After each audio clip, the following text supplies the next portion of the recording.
नवीन बघू आता, की आता आपण आतापर्यंत शिकलो की टपाल कसं क्लोज करायचं, कसं ओपन करायचं. आता नवीन याच्यामध्ये काय शिकणार आहोत आपण, की आपल्याकडे आलेले टपाल, त्या टपालवरती कारवाई कशी करायची. तर कशी करणार, आता टपाल कुठे दिसेल तुम्हाला, तुमच्या इनबॉक्समध्ये दिसेल. जे जे जे टपाल तुमच्याकडे आले ते टपाल तुमच्या इनबॉक्समध्ये असणार आहे. समजा आता माझ्याकडे पत्र आलेलं आहे एक अपॉइंटमेंट नावाचं, ठीक आहे.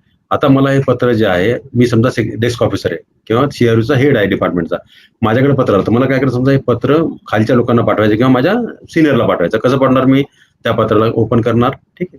ओपन केल्यानंतर सेंड ऑप्शन सगळ्यांना सेंडला क्लिक करायचं. सेंडला क्लिक केल्यानंतर पुन्हा कोणा समजा मला पाठवायचं की जो एक डेप्युटी सेक्रेटरी त्याला पाठवायचं मला, त्याचं नाव त्यामध्ये टाकेल, ठीक आहे. त्यानंतर त्याच्या डेप्युटी सेक्रेटरीच्या अंडर समजा कोणी अंडर सेक्रेटरी असेल एखादं, त्याचं त्यामध्ये मी नाव टाकेल, ठीक आहे. ते टाकल्यानंतर त्याचं जे आहे आणखी सुद्धा त्यामध्ये एखादं कोणी असेल तर त्याचं पण त्या व्यक्तीचं नाव त्यामध्ये मी ऍड करेल. म्हणजे किती, एका वेळेस समजा मी पत्र 100 लोकांनाही पुढे पाठवू शकतो. लक्षात ठेवा, असं काही नाही की फक्त एकालाच पाठवू शकणार आहे. जेवढ्या लोकांना पाहिजे तेवढ्या लोकांना तुम्ही ते पत्र पुढे पाठवू शकता. जसं आपण मागे बघितलं होतं रिमार्क टाकायचा. रिमार्क म्हणजे तुम्हाला सांगितलं की पत्रावरती लिहिलं रिमार्क. आता मी लिहिलं त्यामध्ये की प्लीज सी द लेटर, ठीक आहे. ठीक आहे, असं मी रिमार्क त्यावरती मारतात. त्यानंतर ड्यू डेट आपण मागे शिकलो होतो की किती दिवसात मला उत्तर पाहिजे, ड्यू डेट त्यामध्ये टाका. त्यानंतर ऍक्शन, कुठल्या ऍक्शन करता पाठवताय, ठीक आहे. डिस्कस करा किंवा काय एक्झामिन करा, पुटअप करा, ठीक आहे. आणि हे प्रायोरिटी, त्याची प्रायोरिटी म्हणजे कधी कधी आपल्याकडे पत्र असतात बघा की एकदम प्रायोरिटी पत्र आहे, ते आपल्याला आजच्याच उत्तर गेलं पाहिजे, इमिजिएट, अशा प्रकारे आपल्याला डिटेल भरायचं आणि सेंड करायचं, ठीक आहे. हे झालं माझ्याकडे आलेले पत्र पुढे पाठवणं. एकदम सिंपल आहे, ह्याच्यामध्ये काहीच नाहीये.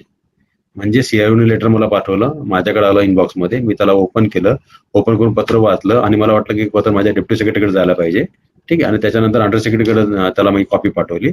आता बघा कुठं असेल पत्र माझे पाठवलेले, हे पत्र असतील माझे सेंड बॉक्समध्ये.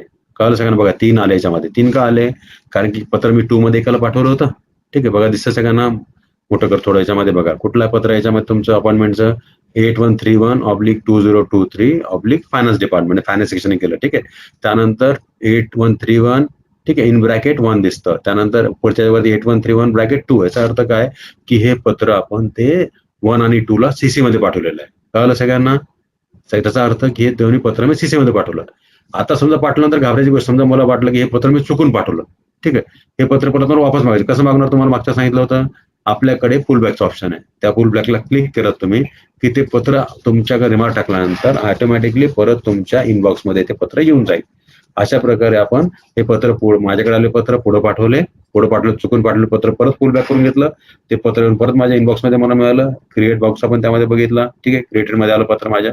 अशा प्रकारे पुढे पाठवलेलं पत्र आपण परत मागून घेऊ शकतो. कळलं सगळ्यांना, ही झाली दुसरी प्रोसेस, ठीक. आता आपल्याला काय करायचं माहितीये का, आता आपल्याला यामध्ये जे आहे की हे आलेले पत्र मला फाईलमध्ये कसे पुटअप करायचे, आता हे आपण पुढच्या व्हिडिओत बघणार आपण त्यामध्ये आता, ठीक आहे.